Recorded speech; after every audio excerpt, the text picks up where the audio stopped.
Last night, violence ratcheted up, really on both coasts, on these protests against the U.S. supporting Israel's onslaught in Gaza. At Columbia University, the students took over a building. Do we have footage of the cops entering into this building via a big ladder? I don't know if the ramps in this footage. I don't know if we have the ramps in this footage, but they infiltrated this like I mean, as if it was some type of hostage situation. I mean, look, the tradition of students taking over campus buildings is... Including that one. Including that one in particular is at least 65 years old. It happened multiple times when I was in college, and I went to not a particularly radical college at all. And so the overreaction here is pretty stunning.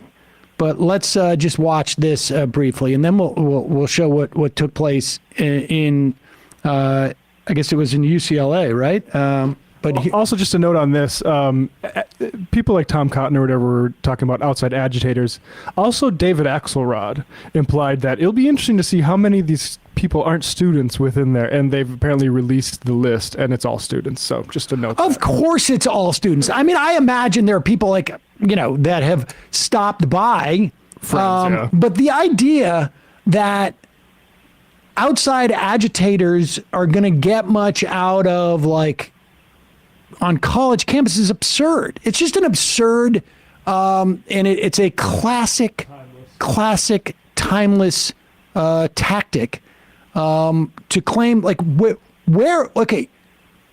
it's members of the community. Who are these outside agitators? It's the whole country is providing taxes. Are they saying they're from a different country or aliens, or it's just this is as if these students are exclusively talking about their colleges. It is about, obviously they want their colleges to divest, but it's also about saying, this is the venue in which we protest. Go ahead. What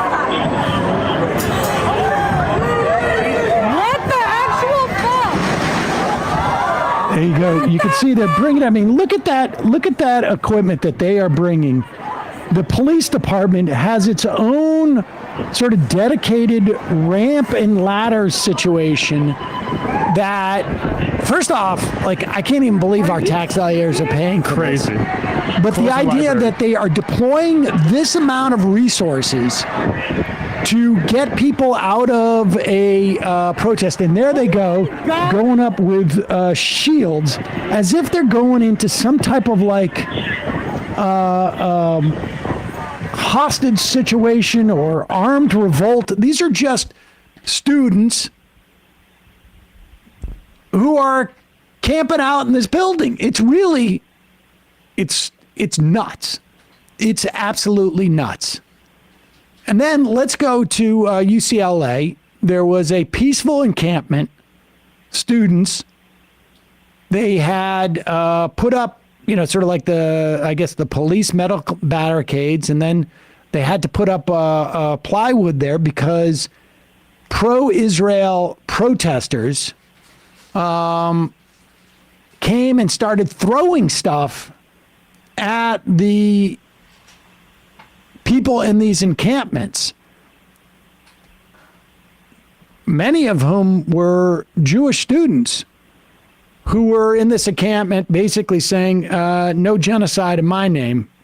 And here is, and I don't know if you'll catch a glimpse, but there's a lot of images where you just see the cops just watching this.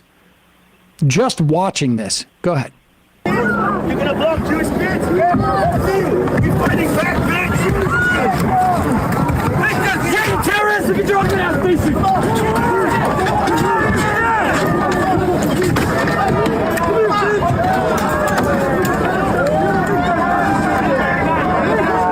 Now, I just want to make it clear, pause it. When you talk about outside agitators, now keep the images up there. Go back, turn it to where it was. Right? Yeah. Yeah. Well, you get a sense of You've got these hooded guys. They don't look like college students to me, these counter-protesters. Where is the outcry of these counter-protesters? Like, what outside element are these people? Look at them wearing masks. Remember what Michael Tracy Wearing masks and coming with hockey sticks, and they are instigating the violence. The police are doing nothing. They are clearly outside agitators. These are not college students there. And yet we'll hear nothing about it. And, you know, the bottom line is like, look, this battle between counter-protesters and protesters is a sideshow to the issue in which people are protesting about. These counter-protesters just don't like the idea that people would be defending victims of, and if you want to parse the word, genocide and ethnic cleansing. I mean, there is no entity in the world right now that denies the slaughter that is going on. It's just that in some corners, people are like, well, they deserve it. We want a second Nakba, as these protesters also said. Then when you have the finance minister of Israel basically saying we want to wipe them out, we're re-invoking Amalek. That's what's going on there. But the way this is being reported in all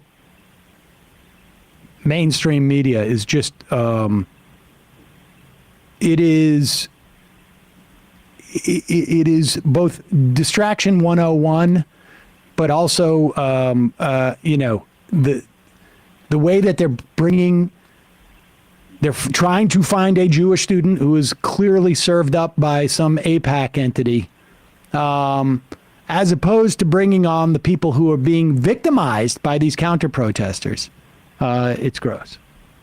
Yeah, and Emma posted on her Instagram this language from Columbia's website about 1968. Columbia is a far different place today than it was in this. This is still up on their website. Columbia is a far different place today than it was in the spring of 1968 when protesters took over university buildings amid discontent about the Vietnam War, racism, and the university's proposed expansion into Morningside Park. After a week, and you know, just people would be like, why don't they, you know, limit their demands a little bit? They'd be saying that now. After a week-long standoff, which took a week as opposed to the first time the cops went in this time, New York police stormed the campus and arrested more than 700 people. The fallout dogged Columbia for years. It took decades for the university to recover from those turbulent times. Columbia now has one of the most socioeconomically diverse student bodies among its peer institutions at a new campus designed to be open, blah, blah, blah. Here's like we got one of our pro-Israel trolls. This is a perfect example of what I'm talking about. Like when you can't address the actual thing they're protesting about, then you claim that they're actually not the people that we say they are that are protesting. And then, you know, when you say they're spoiled elite and then it starts widening out to other colleges, it's like, well, this is where you go. Jimmy, Bobby, Francis, J. Runier says, Sam, ask your daughter how smart college students are. In what other circumstances do we hear protests try and raise the fact that, oh, they're idiots?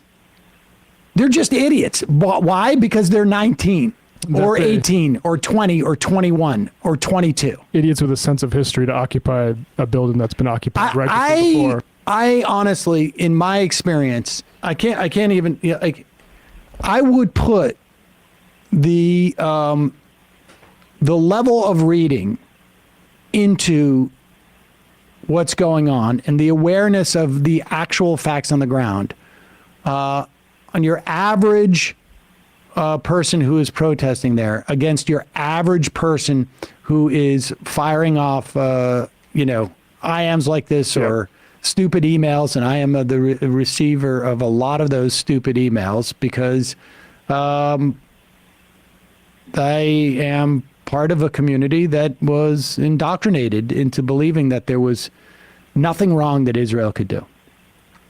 And it is astonishing, the level of ignorance. on one hand, it's astonishing. On the other hand, it's really the most obvious explanation. You cannot maintain a lot of the positions that people who are supportive of Israel, particularly in this moment, are without having not done a lot of investigation into these questions and into the history. I'm serious. I mean, that's it. A lot of people run in from dissonance in pretty horrifying ways. Hey, folks, don't forget to hit the subscribe button and check out our daily show. We do it every day at 12 p.m. Eastern for about 2.5 hours. We even take phone calls. You should check that out.